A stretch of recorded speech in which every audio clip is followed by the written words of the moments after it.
سرخط مهمترین خبرها. عربستان سعودی کردیان تاجیک را به کار میگیرد. با کدام شرط و شرایط؟ دعوت سه سازمان بین الملل به آزادی رخشان حکیمووا و جلب جوانان از 18 تا 24 ساله به ارتش اوکراین.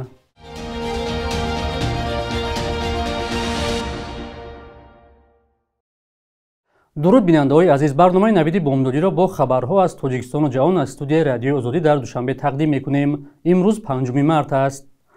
یک شرکت عربستان سعودی می‌خواهد کردیان تاجیک را به کار جلب نماید. با اطلاع وزارت کار و مهاجرت تاجیکستان، شرکت ارکای سعودی خواهشمندان را همچون پیشخدمت در این کشور به کار جلب کردن است. با اطلاع منبع، مزد منت در حجم 2500 ریال برابر به 7000 سومانی بوده، داوطلبان بعد صحبت با نماینده ارکا به کار گرفته می‌شوند. سن و سال از 21 تا 35 ساله، دانستن زبان‌های انگلیسی و عربی در سطح معاشرت و نداشتن داغ سودی طلبات‌هایی است که برای داوطلبان پیش بینی شده است. زبیدالله سعیدوف، نماینده آژانسی به کار تامین‌کنی در خارجه وزارت کار و مهاجرت، در صحبت با رادیو آزادی گفت: روابط کاری 2 ساله، 3 وقت خوراک و جای خواب از سوی کارفرما تامین می‌شود. با اطلاع او، خواهشمندان نوابسته از جنسیت به کار گرفته شده در شهرهای گوناگون عربستان سعودی به حیث پیشخدمت کار می‌کنند. منبع تاکید نمود که جلب کردیان تاجیک بر اساس یادداشت تفاهم بین دو کشور صورت می‌گیرد و در نظر است که تا 20000 کردی تاجیک در بخش‌های گوناگون خدمت‌رسانی در شهرهای گوناگون عربستان سعودی به کار جلب گردند. مقامات تاجیکستان سال‌هاست تلاش دارند که راه مهاجران تاجیک بجز از روسیه به کشورهای دیگر هم باز شود. طبق آمار رسمی، بیشتر مهاجران تاجیک به روسیه و یک قسم دیگر برای کار به قزاقستان می‌روند. یک ائتلاف بین‌المللی از مقامات تاجیکستان خواسته است که روزنامه‌نگار رخشانه حکیمووا را فوراً و بدون هیچ شرط آزاد کنند. این اتحاد که به آن سازمان جهانی ضد شکنجه و فدراسیون بین‌المللی حقوق انسان شامل هستند، از مقامات تاجیک تقاضا کرده است که به حقوق حکیمووا از جمله مادر کودکان خردسال بودن او احترام گذارند.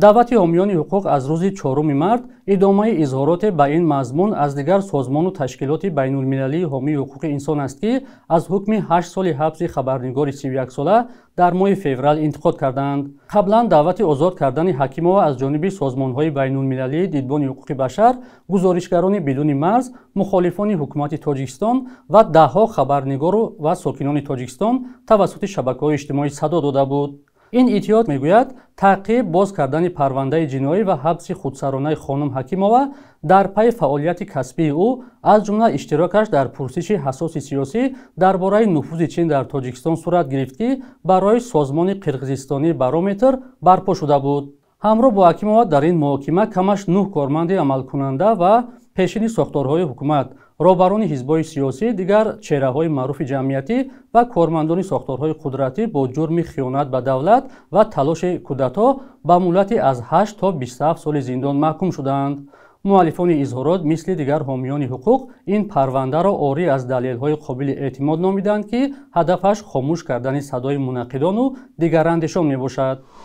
حکومت‌های تاجیکستان و قرقیزستان میگویند که در فکر احیا و رشد منبع رابطه‌های تجارتی و اقتصادی هستند. نمایندگان دو طرف اظهار امید کردند که تا سال 2030 دادوگیری تا 500 میلیون دلار رسانیده خواهد شد. این نقشه‌ها روز 4 مارس هنگام ملاقات هیئت‌های دو کشور در شهر دوشنبه صدا داده است. هیئت قرقیزستان را نخست وزیر عادلبек قاسمعلیев رهبری می‌کند. مقامات در تاجیکستان جزئیات نمی‌دهند. دفتر مطبوعات حکومت قرقیزستان خبر داد که ملاقات سروزیران دو کشور قاهر رسولزاده و عادلبek قاسمعلیев در شکل معدود برپا شد و بعد آن نشست وسیع اعضای حکومت دایر گردید. در صحبت دو سروزیر، هدف عمومی تا سال 2030 تا به سطح 500 میلیون دلار رسانیدن دادوگیری‌های تجارتی بیان شده است. قاسمعلیев گفته است که کشورش آماده است برای به بازار اتحاد اقتصادی اوراسیا برآوردن محصولات تاجیکستان مساعدت کند. با اهمیت راه‌اندازی هرچه زودتر طرح کسب ازار و احیای پرواز هواپیماها میان تاجیکستان و قرقیزستان تاکید شده است. آمده است در اظهارات رسمی بیشکک. این ملاقات در پس منظر سازش مهم دوشنبه و بیشکک در مورد تعیین و نشانه‌گذاری سرحد دو کشور صورت گرفته است. خانه پرزیدنت قرقیزستان صادر جابوروف را که چند سال پیش به یک شرکت دولتی داده شده بود، حالا فرزند یکی از اطرافیانش صاحب شده است. خانه را او برای کمک به عائله‌های نیازمند و فروش طریق مزایده به شرکت دولتی ایپوتکی داد. пажӯиши боло темиров ва хабаргузории клуб маълум кард ки хонаи ҷаборов дар воқеъ фурӯхта шуд, аммо маълум нест ки пули он ба чӣ сарф шудааст. дар ин бора ҳамкорам Зарангези Наврӯзшо гузориш медиҳад. соли 2021 телевизионҳои давлатии Қирғизистон аз як иқдоми президент Содир Ҷаборов хабар доданд. вай калиди хонаи оилаи худро дар Бишкек бар раҳбари ширкати ипотека тақдим кард. хона бо масоҳати 400 метри мураббаъ бояд дар музояда гузошта мешуд ва гуфта шуд ки бо пули он дар доираи барномаи қарзи имтиёзнок ба 10 оила хона харида шавад. дар воқеъ ширкати давлатии ипотекӣ хонаро бо маблағи $318,000 фурӯхт. аз нигоҳи аввал ин як шартномаи одилона ба назар мерасад, вале мо бо ин шубҳа кардем ва тавре маълум шуд ин бесабаб набуд. хонаро нафаре аз атрофиёни президент Орзубек Бурқанов соҳиб шудааст. ширкати ипотекӣ баъдан танҳо аз фурӯши хона ва маблағи он хабар дода дар бораи харидори он чизе нагуфтааст. вале соли 2022 хабарнигорони лоиҳаи Темиров Лайф маълум карданд ки хонаи президентро Гулнора Тараққулова харидааст. ӯ аз муассисони як ҳизбе аст ки хешовандони мушовири пешини раисҷумҳур Орзубек Бурқанов ҳам аъзои он мебошанд. ба гуфтаи хабарнигорон, Бурқанов соли 2013 президентро дӯсти наздики худ хонда буд. аммо он вақт мо танҳо далелҳои ғайримустақим доштем. 12 декабр вақте ёрдамчии пешини президент Айдар Холиқов тасмим гирифт зидди низом барояд, ҳама чӣ тағйир ёфт. вай санадҳоеро нашр кард ки тибқи он хона аз писари Бурқанов аз Азат аст. баъд аз чанд рӯз нисбати Холиқов парвандаи ҷиноятӣ боз карданд. моҳи январ бо дархости ҳукумати Қирғизистон вай дар Молдова боздошт шуд. пажӯиши Темиров Лайф ва клуб дурустии ин маълумотро тасдиқ кард. маълум шуд ки хонаи Ҷаборов аз моҳи октябри 2024 ба писари Орзубек Бурқонов тааллуқ дорад. ин бори аввал нест ки наздикони вай қаҳрамони таҳқиқоти хабарнигорон мешаванд. ба иттилои муҳаққиқони Темиров Лайф, ширкати вобаста ба Бурқановҳо маъракаи интихоботии Ҷаборовро сарпарастӣ мекард ва баъди ба сари қудрат омадани ӯ ин ширкат барандаи чандин қарордодҳои бузурги давлатӣ шуд. клуб хабар дода буд ки нахустин казино дар Бишкек аз аъзои хонаводаи Бурқанов аст. дертар хабарнигорон навиштанд ки наздикони Бурқанов дар аз худкунии бозори Хаётон даст доранд ва тиҷорати шаҳрдори пешини Бишкекро ҳам соҳиб шудаанд. оё ширкати давлатии ипотека зертобеи дастгоҳи президент хонаи Ҷабборовро воқеан фурӯхтааст ё он фақат аз як ҷайб ба ҷайби дигар гузаштааст? мо намедонем. клуб дар номае аз ширкати ипотекӣ пурсид ки оё аз фурӯши хона пул ба даст овардааст ва онро ба чӣ сарф кард? посухро интизорем. ба дархости хабарнигорон раиси дастгоҳи иҷроияи президент Қанибек Туманбоев посух дод. вай таҳқиқоти хабарнигоронро беасос ва манипулятсия номид. ба таъкиди ин мансабдор, хона дар воқеъ тариқи музояда фурӯхта шуд ва пули он дар ихтиёри ширкати ипотекӣ буд. шумо кай огоҳона гумроҳ кардани мардум ва нашри иттилои беасосро баҳс мекунед? дурӯғ ҳам ҳад дорад. чашмони шумо корҳои хуби кишварро ҳам мебинад ё шумо тухми душманӣ кошта ҷустуҷӯи мушкилу тӯҳматзаниро идома медиҳед?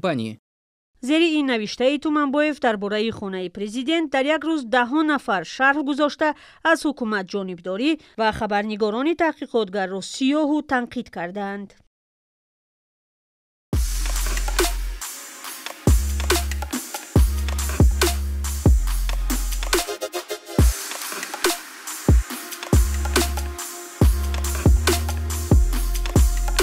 همه چیزی که میخواهند و میخواهید در اینجا هست. تازه‌ترین اخبار، گزارش‌های ویدیویی، شرح حادثه و تحقیقات ژورنالیستی. زمینه رادیو آزادی را نصب کنید و همین این را با انگشت زدن به تلفن هوشمند خود به دست بیارید.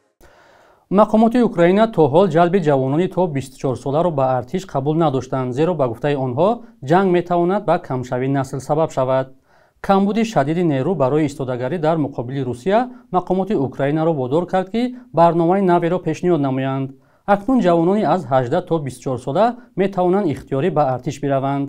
дар иваз имтиёзҳоам пешбинӣ шудааст.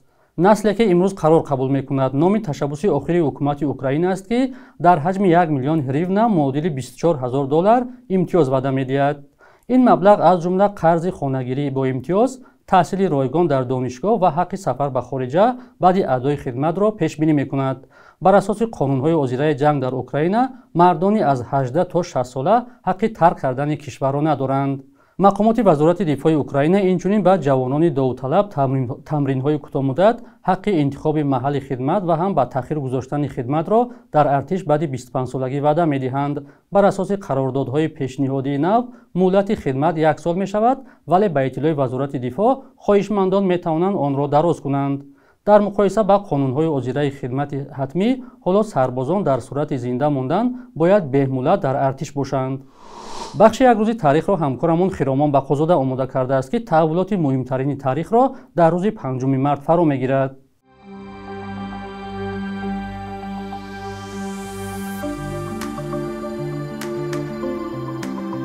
5 марти соли 1953 дар синни 74 солагӣ диктатор Иосиф Сталин даргузашт, ки дар 29 соли ҳукуматаш дар Иттиҳоди Шӯравӣ як низоми саркӯбгарӣ ҷорӣ намуд ва миллионҳо нафар асосан зиёёну рӯшанфикрон, сармоядорону деҳқонон, мунаққидону озодандешонро зиндонӣ ва бадарға кард.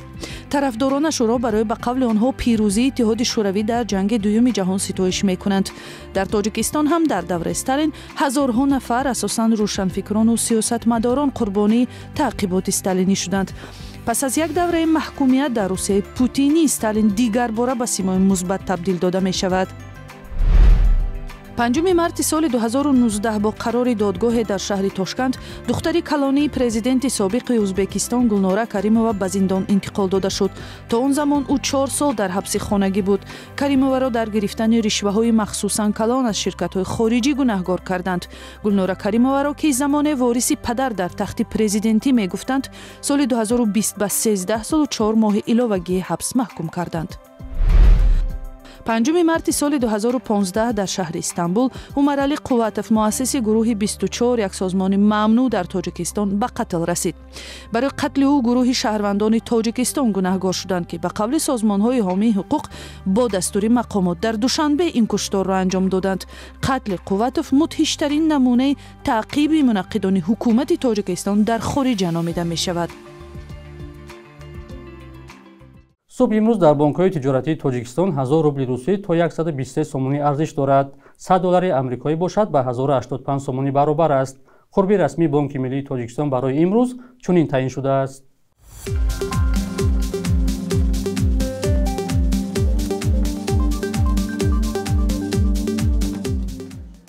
бинандагони азиз, муддати ҷудошуда барои барномаи навид ба анҷом расид. хабарҳои аз ин бештарро дар сомонаи радиои Озодӣ бо нишони озодӣ.орг ва озодӣ моби пайдо кунед. худо нигаҳдоратон.